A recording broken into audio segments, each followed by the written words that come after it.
Sesungguhnya jika hati kita bersih, sehat, dan senantiasa bertaut dengan Allah Subhanahu wa Ta'ala, maka sesungguhnya ketika kita melakukan amal ibadah apapun itu yang telah dibebankan oleh Allah Subhanahu wa Ta'ala, akan terasa ringan dan mudah untuk dikerjakan. Dan sesungguhnya ketika hati kita itu kotor dan banyak bercak kemaksiatan yang telah kita kerjakan, maka sesungguhnya ketika kita dibebankan oleh Allah Subhanahu wa Ta'ala ibadah, akan terasa sulit dan terasa berat untuk dikerjakan. Oleh sebab itu Allah Subhanahu wa Ta'ala berfirman mengenai salat kita, "Wasta'inu bis-sabri was-salah wa innaha lakabiratun illa 'alal khashi'in." Makanya sangat mudah ketika kita mau mengukur kekhusyuan kita dalam menjalankan sholat. Karena sesungguhnya sholat seorang hamba baru bisa dinilai khusyuk ketika mereka itu tidaklah berat menjalankannya. Ketika mereka ringan menjalankannya, maka sesungguhnya sholat mereka itu adalah sholat yang khusyuk. Sholat itu berat sebab yang melakukan sholat sebenarnya bukan kaki dan tangan, akan tetapi hati dan jiwa. Hatilah yang sebenarnya menegakkan ibadah, sedang anggota badan adalah pelayan bagi hati tersebut. Ia melaksanakan apa yang diperintahkan hati. Jika hati seorang hidup, jiwanya juga hidup. Ibadah terasa mudah dan ringan baginya. Ikhwani fillah rahimani wa rahimakumullah. Sesungguhnya ketika hati kita kuat, maka kuatlah anggota tubuh kita untuk melaksanakan perintah Allah. Sehingga sholat yang dirasa berat oleh seorang hamba ketika mereka harus bangun di malam hari untuk menghadap Rabb-Nya, mereka lakukan dengan rasa nikmat dan nyaman, bahkan tidur pun menjadi musuhnya.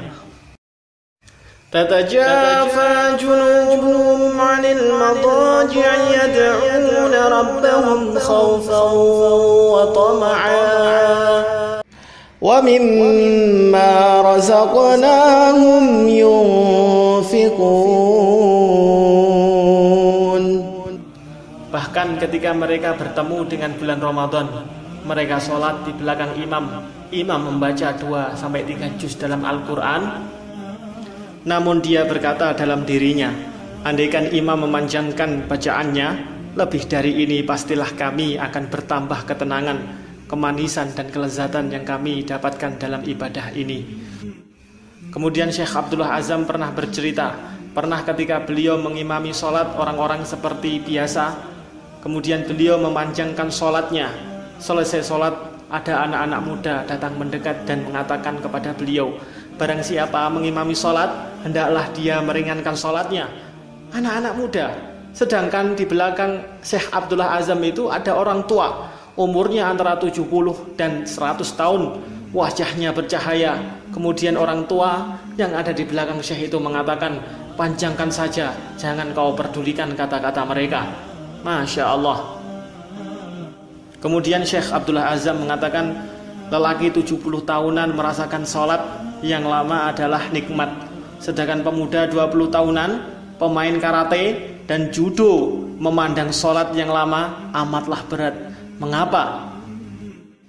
Andaikan mereka pergi ke lapangan sepak bola dan bermain di sana selama 2 jam, tentu mereka tak merasa jenuh. Tapi kenapa hanya 5 menit bacaan Al-Quran mereka sudah jenuh? Padahal beda antara sholat yang panjang dan sholat yang pendek cuma sekian menit. Saya memperpanjangkan sholat isya, kata beliau, bersama jamaah ini cuma 5 menit.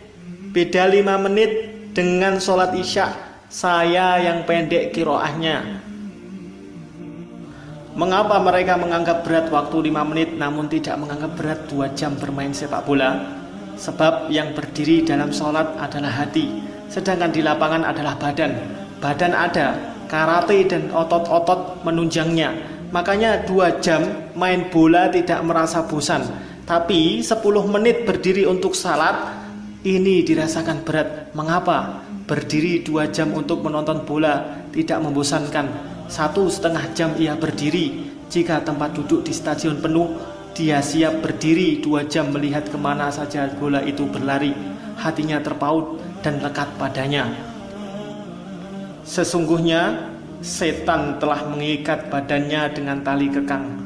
Bola sudah mendekat ke gawang, awas, dan hatinya melayang di udara menunggu detik-detik yang mendebarkan hatinya bagaikan bulu yang tergantung.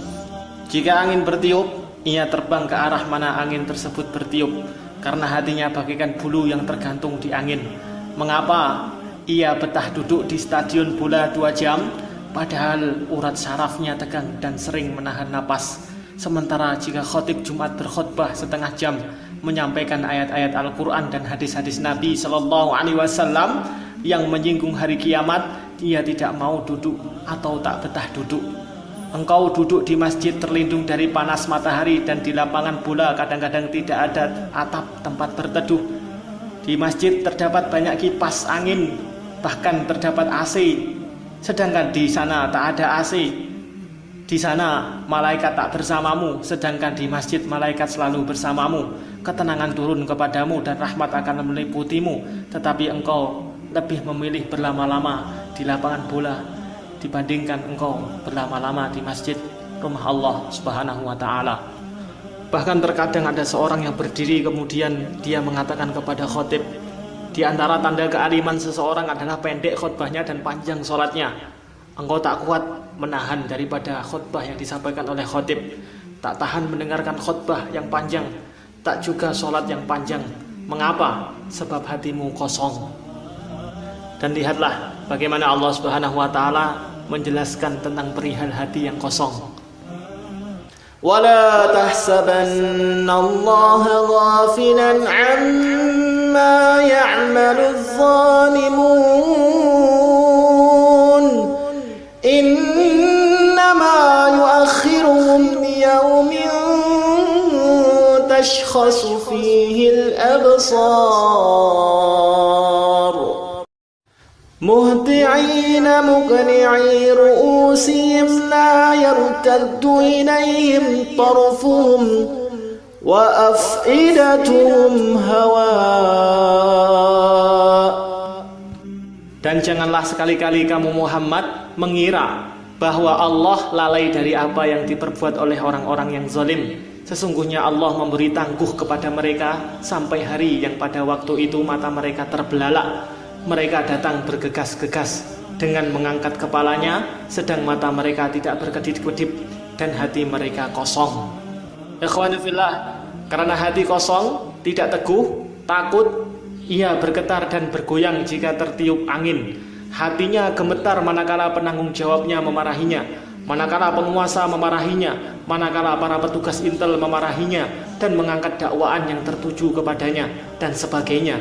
Hatinya selalu cemas, tidak mantap dan tidak teguh. Hati mereka bergetar. Mengapa? Karena tidak ada keikhlasan di dalamnya. Di dalam hatinya tak mempunyai sikap konsisten, istiqomah, tidak dibekali dengan berbagai ibadah, sehingga hatinya menjadi teguh dan tenang. Sebab hati tidak bisa teguh dan mantap dengan sajian bola yang dalamnya ada sedikit udara. Hati menjadi tenang dan tentram dengan zikrullah semata. Ingatlah, hanya dengan zikrullah, mengingat Allah, hati menjadi tentram. Alladzina amanu wa tatma'innu qulubuhum bidzikrillah. Ala bidzikrillah tatma'innul qulub.